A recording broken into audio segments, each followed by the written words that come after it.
Now, if you're like a lot of executives, you're probably interested in creating a personal brand that can help you as you move through your career. It doesn't matter if you're a young executive or a more seasoned executive, your personal brand really telegraphs who you are and what you're about. Let's talk briefly about what a personal brand is.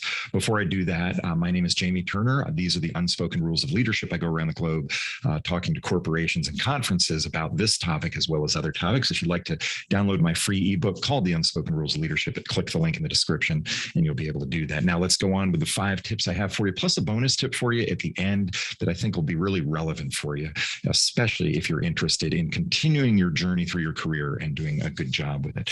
Let's start with the definition of what a personal brand is. A personal brand is actually the impression you give people when you engage with them, whether it is walking into a job interview, whether it is talking at a conference, or even if it's actually holding a meeting. That impression can be created by a number of things, not only how they see you and how you present yourself, but also what they've heard about you beforehand or read about you or seen in your bio or things like that. So keep in mind, a personal brand leads up to an engagement with somebody. And then it's also the impression you leave after you've engaged with that person, after the job interview, after the conference, after the networking event. How do people feel about you afterwards? And here are the 5 tips that you can use as you move through that. Before I even give you the tips, I just want to mention, we're going to talk about things that are kind of fashion oriented or techniques and little tips that you can use. Nothing trumps content. The very first thing you have to do is have content behind what you're doing. So if you think you can just charm people into having a personal brand, you're wrong. What you have to have is content. And the last final tip I'm going to give you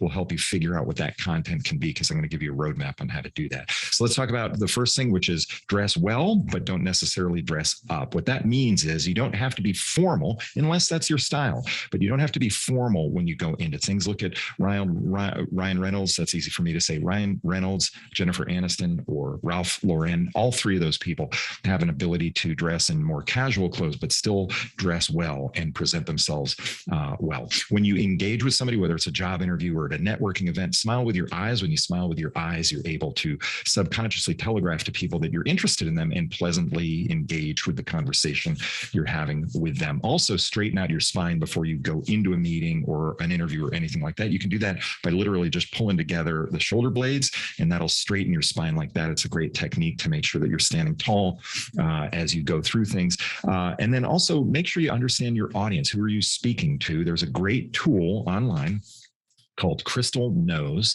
and you can install it as a Chrome feature, as a Chrome extension. And when it's installed, you can go to a person's LinkedIn profile and it'll give you a disc profile of that person. Go check out disc if you haven't checked it out before, but it explains to you, are they the kind of person who likes to get to the point quickly?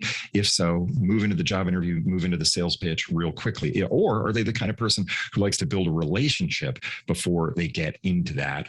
And that disc profile, or the thing that happens when you install the Chrome extension called Crystal Knows, really is like magic. I've done it before. I've done it a lot, and it's really a terrific tool.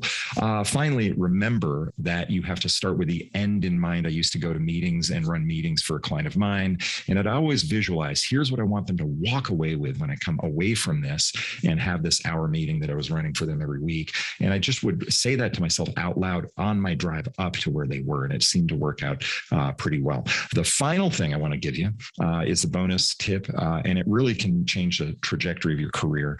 And that is, if you're focused on personal brand, you might be the kind of person who's kind of focused on success. That's fine. That's great. But I'd love to encourage you to change your focus from success to service. When you focus on success, you're comparing yourself to others. You're doing metrics that are going to drive you crazy in the long run. When you focus on service to others, then it's an inward looking thing, and it helps you actually help other people in any way, shape, or form you can. When you focus on service, it relieves you of that stress and gets you in a state of flow. And when you're in a state of flow, you will actually do a better job at everything you do. My name's Jamie Turner. These are the Unspoken Rules of Leadership. Be sure to download the free ebook if you'd like to check it out, or click here for another video that's been selected just for you.